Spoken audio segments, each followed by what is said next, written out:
Hi friends, இன்றைக்கி நம்ம பார்க்க போகிறது ஒரு ரெசிபி வீடியோ தான். ஆல்ரெடி நான் விலாகில் ஷேர் பண்ணியிருப்பேன். ஒரு சப்ஸ்கிரைபர் வந்து வேறு விலாகுக்கு கீழே இந்த கமெண்ட் பண்ணியிருந்தாங்க. ஸோ அந்த கேக் வீடியோ நான் சர்ச் பண்ணுறேன், எனக்கு கிடைக்கல, தனி வீடியோவாக போடுங்க அப்படின்ட்டு. ஸோ அதே கிளிப்பிங்ஸை கொஞ்சம் எடிட் பண்ணி அந்த விலாகில் மினி வீடியோவாக ஷேர் பண்ண போகிறேன்.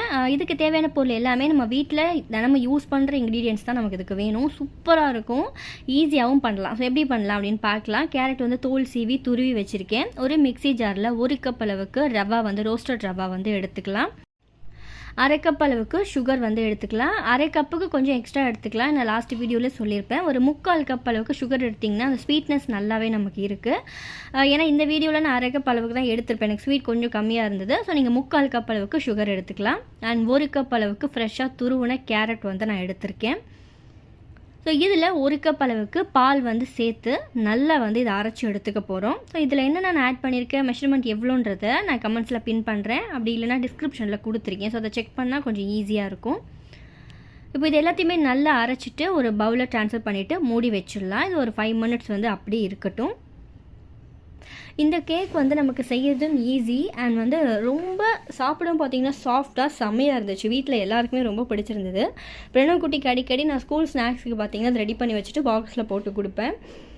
ஒரு 5 மினிட்ஸ் ஆகிடுச்சு. இப்போ இதில் அளவுக்கு பேக்கிங் பவுடர் வந்து 1 ஸ்பூன், பேக்கிங் சோடா வந்து 1/2 ஸ்பூன் அளவுக்கு ஆட் பண்ணிக்கலாம். நான் கொஞ்சம் வந்து ஃப்ளேவருக்காக நான் வெண்ணிலா எசன்ஸ் சேர்க்குறேன். ஸோ உங்களுக்கு அந்த கார்டமன் ஃப்ளேவர் பிடிக்கும்னா அந்த பவுடர் ஆட் பண்ணிக்கலாம். ஸோ நான் கொஞ்சமாக வெண்ணிலா எசன்ஸ் வந்து ஆட் பண்ணுறேன். இதில் ஸ்ட்ராபெரி எசன்ஸ் கூட ஆட் பண்ணலாம். ஸோ நம்ம கிட்ஸ்க்கு என்ன பிடிக்குமோ அதை ஆட் பண்ணிக்கலாம். அப்படியும் இல்லையா கோகோ பவுடர் கூட சேர்த்துக்கலாம். நல்லா சாக்லேட் கேக் மாதிரி இருக்கும். இப்போ அது ஈவனாக நல்லா கலந்துட்டு இதில் 1/4 கப் அளவுக்கு குக்கிங் ஆயில் வந்து ஆட் பண்ணிக்கலாம். ஸோ குக்கிங் ஆயில் ஆட் பண்ணலாம், இல்லை பட்டர் சேர்க்கலாம், எது வேணாலும் சேர்க்கலாம். பட் நான் வந்து குக்கிங் ஆயில் ஆட் பண்ணிக்கிறேன். இது இந்த மாதிரி கையால் நல்லா வந்து பீட் பண்ணிவிட்டு பட்டர் பேப்பர் போட்டு ஒரு பவுலில் ட்ரான்ஸ்ஃபர் பண்ணிக்கலாம். பண்ணிவிட்டு கரெக்டாக ஒரு 30 மினிட்ஸ் இது வந்து நல்லா ஆல்ரெடி பேன் வந்து நான் ப்ரீஹீட் பண்ணி வச்சுருக்கேன். அந்த பேனில் தான் நான் எடுத்து வைக்க போகிறேன். ஸோ கரெக்டாக ஒரு 30 மினிட்ஸ் நல்லா லோ ஃப்ளேமில் வச்சுட்டு ஹீட் பண்ணோம் அப்படின்னா பர்ஃபெக்டாக வந்து குக் ஆகிடும்.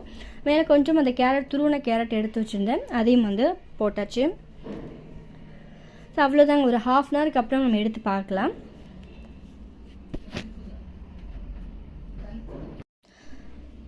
ஜஸ்ட் உள்ளே நான் செக் பண்ணி பார்த்தேன், நல்லாவே வெந்திருக்கு. எவ்வளோ சாஃப்டாக வந்திருக்கு பாருங்கள், சூப்பராக இருந்தது.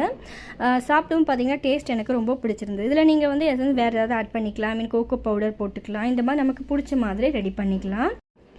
ஸோ இந்த கேரட் ரவா கேக் உங்களுக்கும் பிடிச்சிருக்கும் அப்படின்னு நினைக்கிறேன். இந்த வீடியோ சேவ் பண்ணி வச்சுட்டு ஒரு தடவை ட்ரை பண்ணி பாருங்கள். அண்ட் நெக்ஸ்ட் ஒரு இன்ட்ரெஸ்டிங்கான சூப்பரான vlog-ஓட உங்களை மீட் பண்ணுறேன். ஃபர்ஸ்ட் டைம் பார்க்குறீங்கன்னா நம்ம சேனலில் மறக்காமல் ஃபாலோ பண்ணிக்கோங்க. பாய் ஃப்ரெண்ட்ஸ், தேங்க்ஸ் ஃபார் வாட்சிங்.